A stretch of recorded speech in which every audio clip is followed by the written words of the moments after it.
Alright, I just ran a quick snap check between the Sony Xperia 1E8, Samsung Galaxy S26 Ultra, and Xiaomi 17 Ultra, and honestly, these three couldn't feel more different in how they shoot.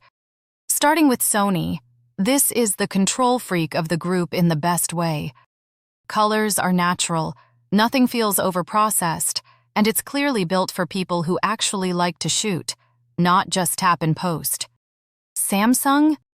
This is your instant gratification phone.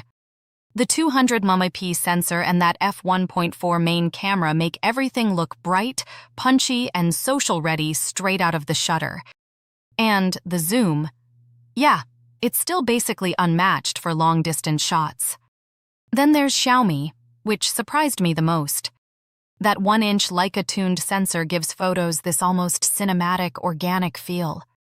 And the continuous optical zoom actually feels like real camera hardware, not just digital trickery. If I had to sum it up, Sony for creators, Samsung for consistency and reach, Xiaomi for pure camera artistry.